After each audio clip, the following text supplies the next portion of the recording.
simples. A gente está discutindo essa semana algo sobre a potenciometria, né? Eletrodos seletivos e potenciometria. E o mouse está onde não deveria estar. E a gente pode comentar alguma coisa também dentro da potenciometria sobre aquilo que se chama de titulação potenciométrica. Certo? Titulação potenciométrica. Normalmente a titulação potenciométrica é bem vista em cursos como de química, né? Então a gente não vai entrar em detalhes de procedimentos, porque acho que vocês sabem bem mais do que os procedimentos de titulação potenciométrica, e que envolvem basicamente você colocar aqui, por exemplo, uma bureta aqui, né? Vou dar uma representaçãozinha bem grosseira, né? Você tem uma substância aqui, ó, certo? E você goteja até um ponto de equivalência, lembra dessa história do ponto de equivalência? Em cima de uma solução contida aqui num becker até o chamado ponto de viragem, né? Isso é antigo, né? Vai ser bem antigo. Então, por exemplo, você pode ter diversas soluções, né? Titulação potenciométrica, titulação redox, é um outro nome, né? Também muito comum. Titulação redox pode ser empregada. Você pode até fazer uma titulação ácido-básica, né? Com fenolftaleína, se você tiver um indicador. Então, normalmente, você pode ter ou não, né, um indicador. O que importa numa titulação potenciométrica é que você tem um material oxidante que, em contato com um determinado material redutor, ele sofre um processo de oxirredução interconvertido, por assim dizer. Não vou fazer isso aqui. Eles sofrem um processo de oxirredução no qual uma espécie se converte em outra. E muitas vezes esses materiais, por exemplo, que está oxidado, eles o fazem na presença de um indicador. Mas você tem um indicador aqui no meio, né? Por exemplo, um indicador de pH, titulação potenciométrica de pH. É muito interessante, tem alguns estudos bem interessantes em que só por titulação potenciométrica de pH o sujeito descobriu qual que era o resíduo de aminoácido específico envolvido em determinada característica, uma reação físico-química de uma enzima, de uma proteína. Mas você tem também as titulações redox. O que importa, para não confundir vocês aqui, é que a gente está diante de uma interface bem interessante. Ó. Se a titulação é potenciométrica, então a gente está trabalhando no equilíbrio. Né? Aquela velha boa história, né? A gente está trabalhando no equilíbrio, porque é potenciometria. A gente está trabalhando em condições estáticas. O mais legal disso tudo é que esse equilíbrio é um equilíbrio genuíno. Isso aqui é um equilíbrio genuíno.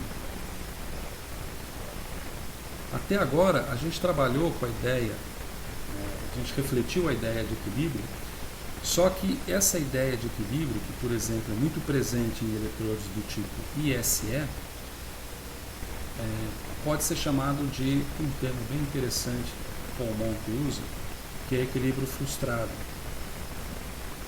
Esse é o termo que ele utiliza, equilíbrio frustrado. Frustrado, por exemplo, um exemplo então do equilíbrio frustrado é aquele que ocorre nos eletrodos não seletivos. Por que esse equilíbrio é frustrado? Porque muitas vezes ele está associado, esse equilíbrio está associado com uma ponte salina. Né? Muitas vezes ele está associado com junções, associados com aqueles frites, né? Que são aquelas pecinhas que você coloca no final desses eletrodos para fazer a comunicação elétrica, mas não a comunicação da espécie única propriamente. De tal maneira que esse é um equilíbrio propriamente frustrado. Porque veja, no início de um processo de titulação, vamos colocar aqui, ó, no início você tem as espécies separadas, certo? Essa letrinha de final do dia está complicado. Você possui as espécies separadas. Após a mistura, então mistura é principal, vamos dizer, diferencial de uma potenciometria que não é feita por titulação. Então, após a mistura, é gerado uma transferência de elétrons. Isso aqui seria a abreviação de electron transfer, tá? Isso aqui é uma transferência de elétrons. Só que essa transferência de elétrons, ela poderia ser no eletrodo, ou ela poderia ser no seio da solução. Na solução propriamente dita. E essa transferência de elétron não se dá no eletrodo, e sim se dá entre os reagentes químicos que se encontram em solução. Então, assim, essa é uma, vamos dizer, é uma diferença fundamental. Por quê? Porque o eletrodo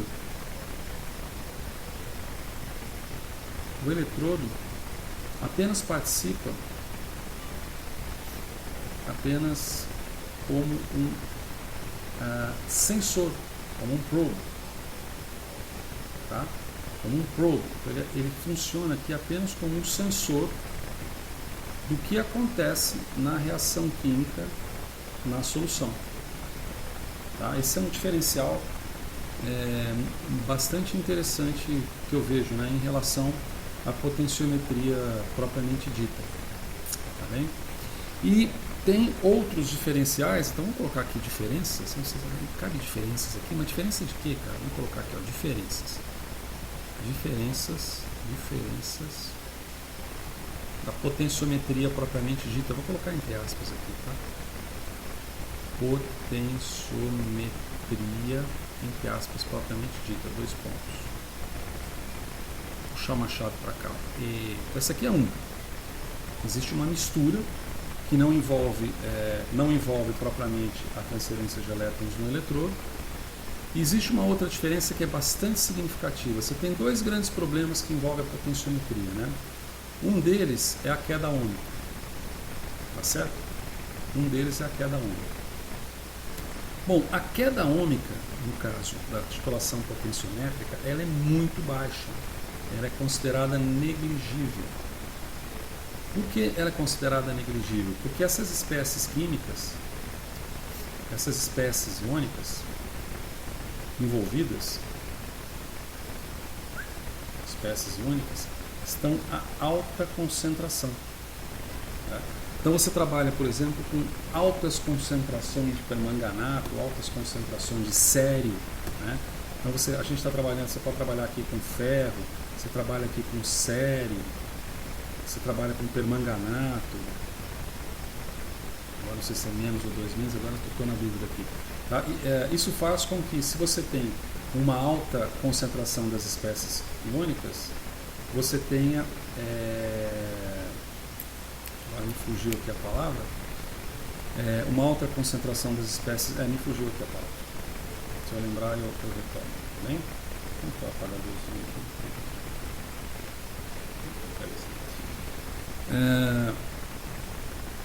Beleza. Outra coisa que acontece aqui é que você tem um potencial de junção, que é muito presente nos eletrodos e nos seletivos. Ele é muito baixo. Por que ele é muito baixo? Por 2 membranas. Por 2 situações. Primeiro, normalmente, quase sempre, não há membranas envolvidas. Certo? Se não há membranas, não há porquê. No caso dos eletrodos de estado sólido, você tem um movimento iônico na estrutura cristalina, e no caso dos eletrodos líquido-líquido, você ter uma face porosa, como também nos poliméricos. Então, não havendo membranas, não há um potencial de junção.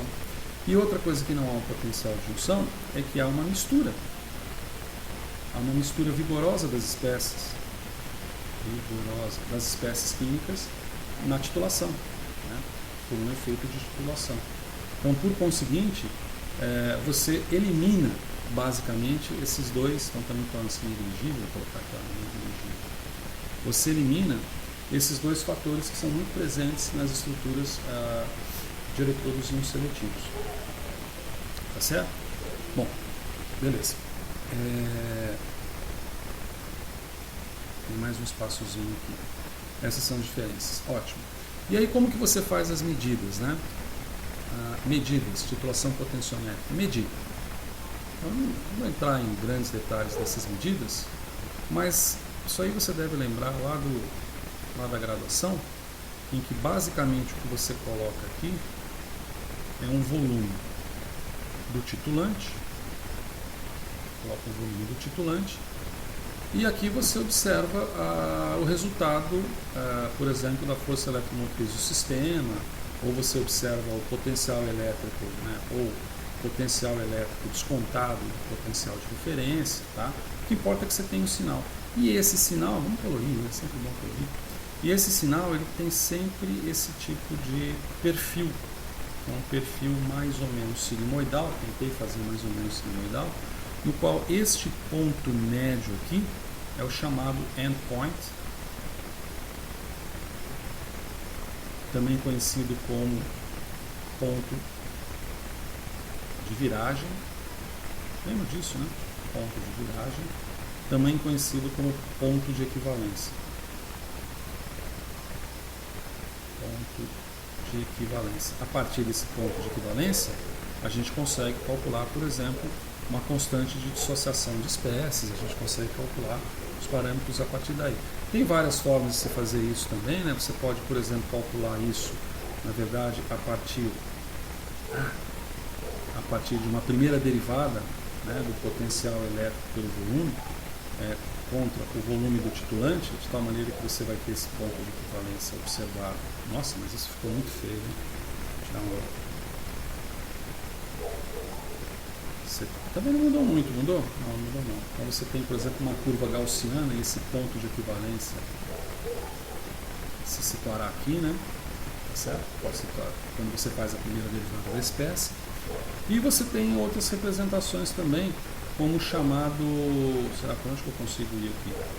Vou para cá, ó. O chamado plot de Gram, ou gráfico de Gram, ou plot de Gram, que é uma outra forma de você representar. Vou puxar ele para cá, puxar bem, né? Porque essa cara ficou preso aqui. Vou puxar ele bem para cá, tá bem? Em que normalmente você faz quando outras formas para detecção do ponto de equivalência são comprometidas. Muito lenta a reação de titulação, ou o ponto de viragem está difícil, ou você não consegue encontrar um indicador, o indicador não está legal. E agora eu chutei, né? O indicador não está legal. Então, na verdade, você tem aqui o volume do titulante e aqui você tem o antilogaritmo do potencial que está sendo medido. E quando você faz isso, você encontra aqui... Gente, está meio bem torto, né? Desculpa aí. Você encontra aqui Nossa, isso ficou torto pra caramba. Mas tudo bem. Na verdade, aqui não é de volume, aqui você tem a relação logarítmica do titulante ou da atividade, ou então, sei lá, vou colocar aqui, pode ser até o log do volume, ou da atividade ônica, como também é feito da atividade ônica aqui, como é feito da atividade ônica aqui também do titulante, mas o que importa, que eu quero chamar a atenção, é que você obtém uma correspondência linear, ou não, foi no mesmo ponto, né? Lá vai melhorar. E nessa correspondência linear você tem um intercepto, e esse intercepto aqui do eixo que vai ser o ponto de equivalência. Tá bem?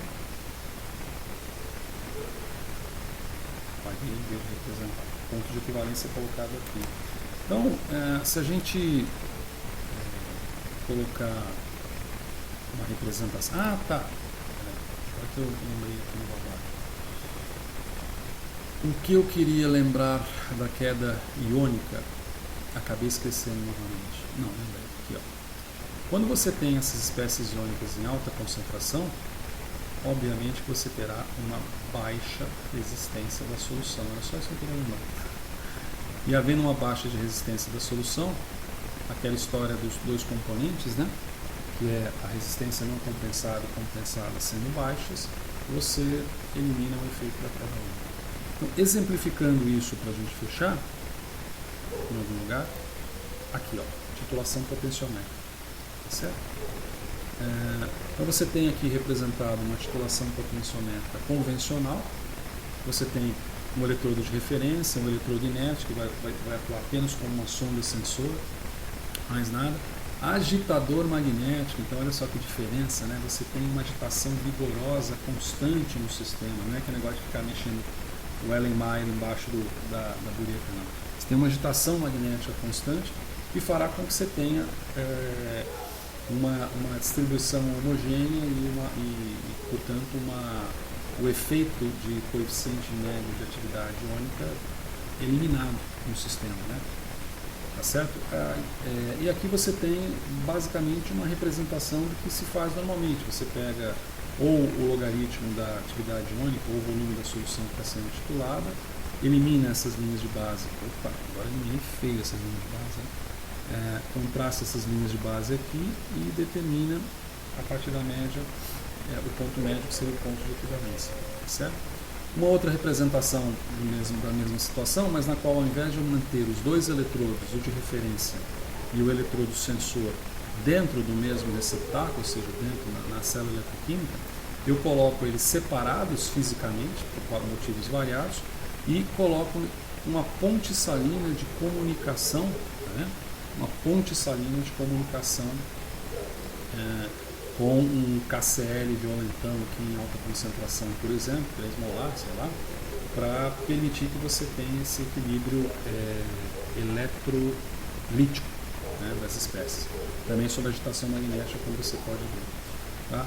E por fim, como que você faz esse gráfico de Gram aqui? Né? Então você mede aqui o potencial, você vai obtendo, você mede o volume da solução de titulante, e depois você pode contrastar, por exemplo, com o antilogaritmo da medida de potencial contra o volume, ou às vezes até o logaritmo do volume. Até porque aqui está assim, o volume da solução de concentração conhecida em valores negativos. Né? Na verdade não é propriamente isso.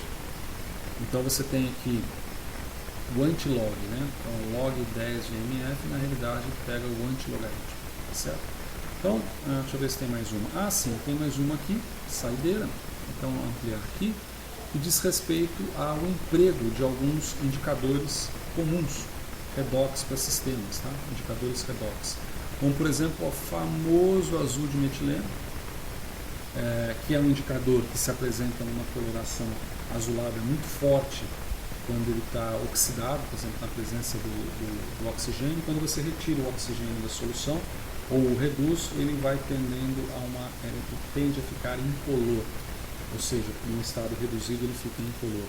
E o metilviologênio, que também é muito empregado em eletroquímica, em série de ensaios, e você vê aqui, por exemplo, as diferenças de coloração que eles apresentam nos seus estados oxidados ou estados reduzidos, e o potencial padrão relativo, na verdade o potencial formal, né? Esse aqui seria o potencial formal. A gente já explicou por que é potencial formal lá atrás, por exemplo, veja que está sendo medido não como, aliás, é que está, potencial formal. Aqui, na verdade, os livros eles mudam um pouco a grafia, então eu estou sem saber se aqui é o potencial formal mesmo, ou se esse aqui é o potencial padrão. Eu confere que esse aqui é o potencial padrão. Acho que esse aqui é o potencial padrão mesmo, porque ele está sendo medido sobre o eletrodo de hidrogênio, né? Mas tem alguns livros que às vezes enganam por causa da grafia, tá bem? Então era isso que eu queria ter mostrado para vocês, ilustrado para vocês hoje, que é a titulação potenciométrica bem de passagem, em passant, e as características dela em relação aos equilíbrios tidos, por exemplo, com eletrodos não seletivos, tá certo? A partir desse momento, então, a gente vai começar a entrar numa discussão bacana, não mais da potenciometria, mas da amperometria, então, quando você tem um sistema dinâmico proporcionado, por exemplo, pela aplicação de um potencial.